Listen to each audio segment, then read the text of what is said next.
everyone, welcome back to my channel. I'm Huck. Today we're doing a currently reading update to chat about what I've been reading recently. Also, I'm filming this in the afternoon and the lighting is changing, so it might the light might slowly attack me. We'll see what happens. But so far, my November reading has been going pretty well. I feel like the first half of the month, I felt like I was really on a roll, just like reading a lot more than I have been in, some previous months. But now that it's been like halfway through the month, I feel like I've lost a little bit of that momentum. I also hit some books that I just am like maybe less motivated to read. So we'll talk about that in a second. But let's get to first, what's the last book that I read? So the last thing that I finished was a reread of Shadowfell by Julia Marillier. This is the first book in the Shadowfell trilogy, which is one of her YA fantasy series. In this, our main character is Naren, who lives in a world in which magic has been outlawed. The only situation in which magic is allowed is when it is in service to the king. And so anybody who is even suspected of having magic is hunted down or forced to work for the king. The king also has some magic users who are able to bend people's minds in order to force them to be loyal to him. But sometimes that can go wrong and permanently damage people's minds. That happened to Naren's grandmother. Since then, Naren and her father have kind of been on the run, and then at the beginning of the book she gets separated from her father.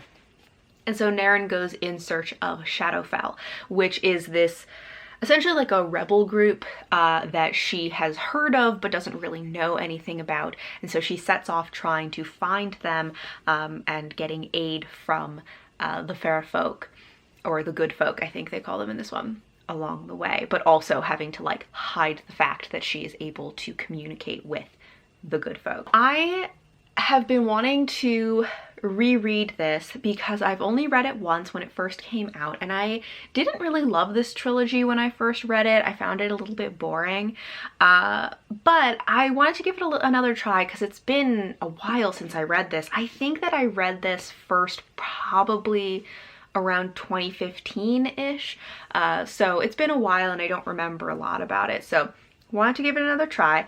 And while it's still not like my favorite of Marillier's books, I feel like I appreciate it a lot more this second time around, which I am really glad about, I'm glad to enjoy something more the second time.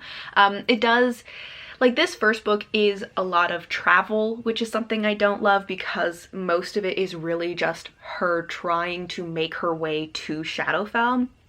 Hiding along the way, she gets sick, there are different obstacles she has to dodge, people who are trying to hunt her down and catch her. She has to go through certain trials.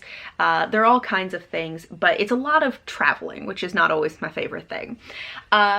But it also has some character tropes that I enjoy in it. There is the beginnings of a budding romance, which is fun. And yeah, overall, I had a good time with this and I enjoyed it a lot more than I expected to on reread. So I gave this 3.5 stars. I think before I may have given it a 2.5 or 3 stars. So it bumped up in my esteem a little bit. Enough that I think I actually am going to continue rereading the trilogy. Initially, I had planned to only reread the first book just to kind of refamiliarize myself with the series, but I might continue on with my reread of the trilogy, so that's great. Okay, then for what I am currently reading, I don't have a audiobook that I'm currently listening to. No, wait, I do actually. I have a nonfiction book. I just mentally don't count that for some reason. But my current physical read is Fool's Quest by Robin Hobb. This is the second book in the Fitz and the Fool trilogy, the second to last book in the Realm of the Elderlings, and I'm trying so hard to finish this series by the end of the year. But this picks up pretty much exactly where the first book left off, and can't say too much about it at this point because it's so far into the series.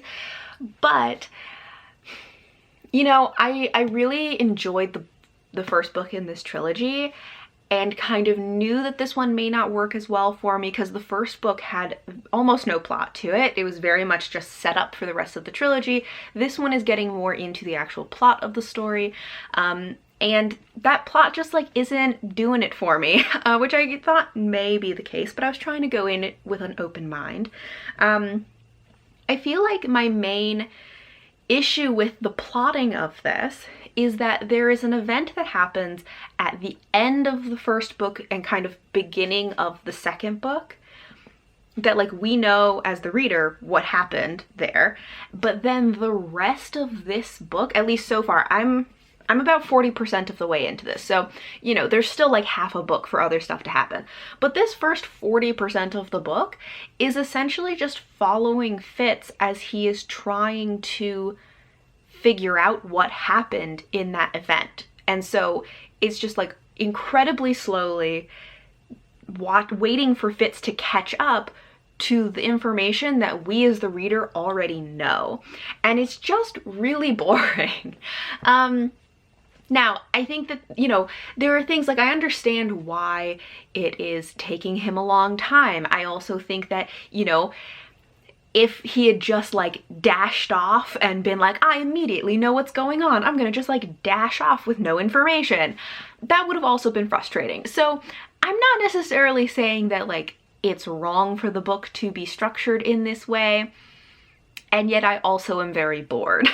I feel like maybe there could have been some other way of structuring the story so that maybe we didn't know as much, either we didn't know as much about what happened in that event so that we were also discovering things alongside Fitz, so it wasn't just like waiting for him to catch up, or if more of the story was focused on the other perspective, because we do get another perspective in this one that was introduced in the first book and that continues on into this one, but like we barely get any of that second perspective, and honestly that second perspective is my favorite of the two.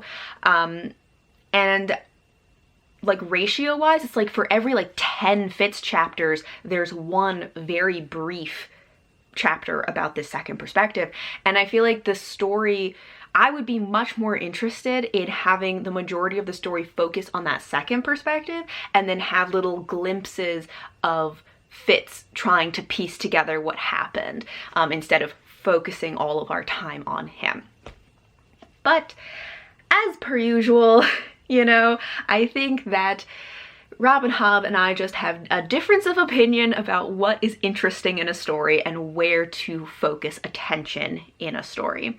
So I don't know, I think this is part of what has really slowed down my reading in the middle of the month, just because I'm not particularly engaged in this. I feel like I need to just dedicate some time to kind of power through either the next section until it gets to some part of the plot that I find more interesting, or just through the end of the book so that I can move on to the third one and see where it goes. I don't know.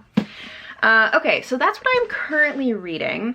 Oh, I do have a audiobook that I am currently listening to, although I'm also, this is another one, I'm not super excited about it so far. I'm reading The Practice of Groundedness, A Transformative Path to Success That Feeds Not Crushes Your Soul by Brad Stulberg. This is nonfiction.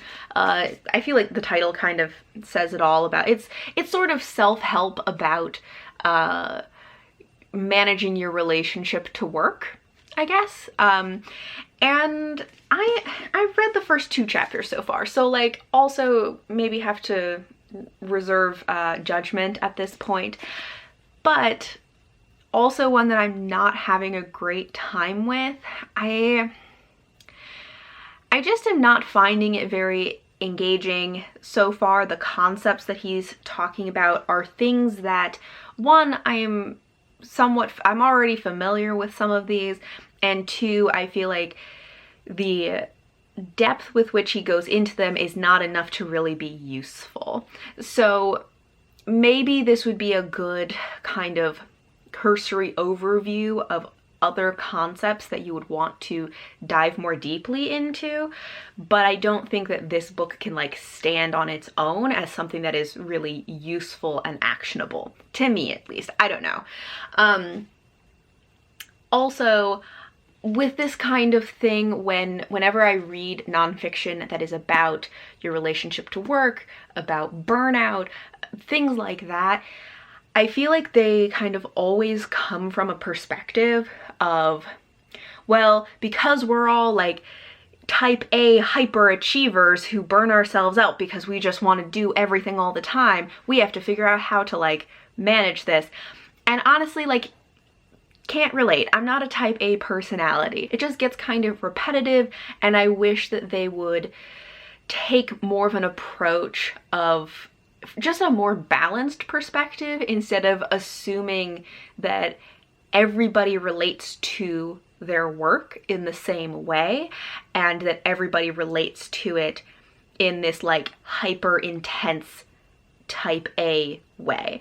And assuming that the only way in which people get burned out is because of being like a super intense type A personality. Anybody can get burned out. It's not only one type of person or one type of experience or personality that happens to.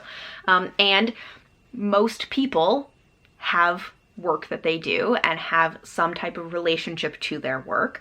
And so I just wish it had a more balanced perspective, and I'm getting a little bit frustrated with this, and so I'm gonna keep listening to it for a little while, but I'm not sure if I really want to keep going with this. But I have recently been in the mood to read more nonfiction, which is why I picked this up, because it's been sitting on my shelf for a while. So if I don't continue on with this, maybe I'll try something else, some other nonfiction. I have a couple ideas waiting in the wings.